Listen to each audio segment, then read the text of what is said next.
دنیا کے اس شور نے امجد کیا کیا ہم سے چھین لیا ہے، خود سے بات کیے بھی اب تو کئی زمانے ہو جاتے۔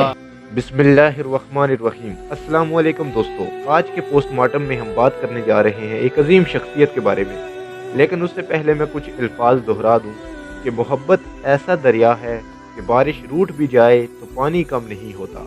جی ہاں دوستو، یہ الفاظ ہیں اسی شخصیت کے جس نے بچپن سے جوانی تک کرکٹر بننے کا سوچا تھا، مگر قدرت نے اسے ادیب بنا دیا۔ جی ہاں، میں بات کر رہا ہوں معروف ادیب امجد اسلام امجد کی۔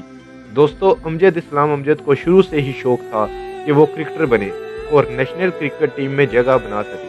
1964 میں اسلامیہ کالج کی جس ٹیم نے 1952 کے بعد پہلی بار گورنمنٹ کالج کی ٹیم کو ہرایا تھا، امجد اسلام امجد اس ٹیم کے بہترین بالر تھے، لیکن بعد میں جب انہیں ریزرو کھلاڑیوں میں رکھا گیا تو ان کے دل پر ایک گہری چوٹ لگی۔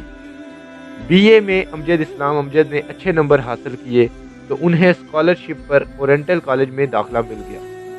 امجد اسلام امجد تو ویسے کرکٹ گیم میں پارٹیسپیٹ کرتے رہتے تھے، لیکن اس کالج میں وہ پارٹیسپیٹ نہ کر سکے کیونکہ قانون یہ تھا کہ کالج کا لڑکا یونیورسٹی کی طرف سے کرکٹ نہیں کھیل سکتا۔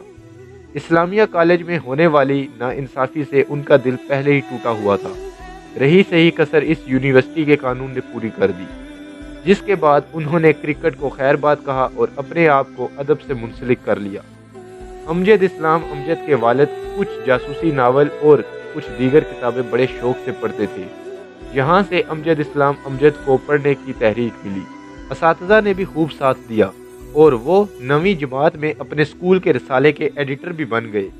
جب امجد اسلام امجد نے اردو میں ماسٹر کیا تو اگلے برس وہ MEO کالج میں 300 روپے تنخواہ پر بطور لیکچرار بھرتی ہو گئے اور پھر 1997 میں اسی ادارے سے بطور ایسوسیٹ پروفیسر ریٹائر ہو گئے۔ ریٹائرمنٹ کے بعد اردو سائنس بورڈ کے ڈائریکٹر اور چلڈرن لائبریری لاہور کے پروجیکٹ ڈائریکٹر کی حیثیت سے فرائض سر انجام دیے۔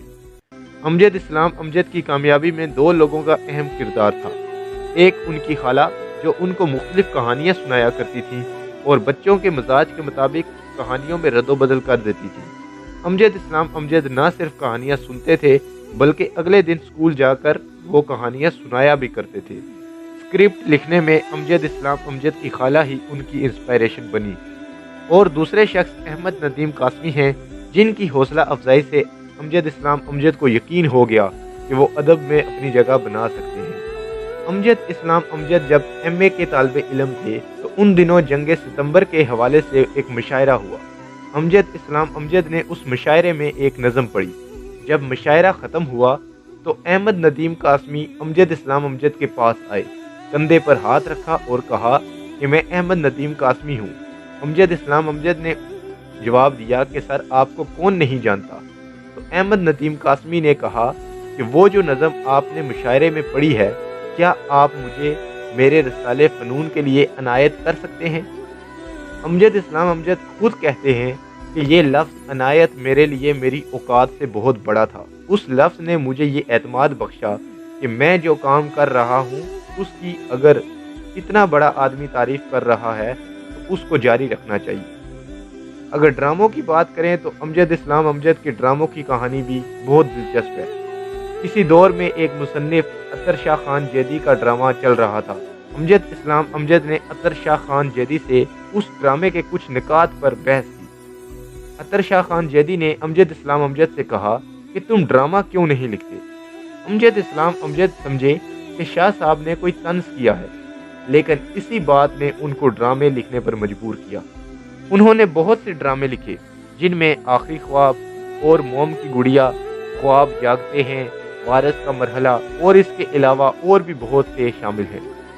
امجد اسلام امجد نے ریڈیو اور PTV کے بہت سے سیریل لکھے اور PTV سے بطور ڈائریکٹر بھی وابستہ رہے۔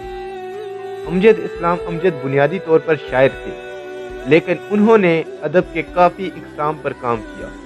غیر ملکی زبانوں کا ترجمہ اور تنقیدی مضامین بھی تحریر کیے، اور وہ چشم تماشا کے نام سے باقاعدگی سے ایک کالم بھی لکھتے تھے۔ امجد اسلام امجد نے تقریباً 40 سے زیادہ کتابیں لکھی، جن میں نظم، نثر، سفر نامے اور کالم بھی شامل ہیں۔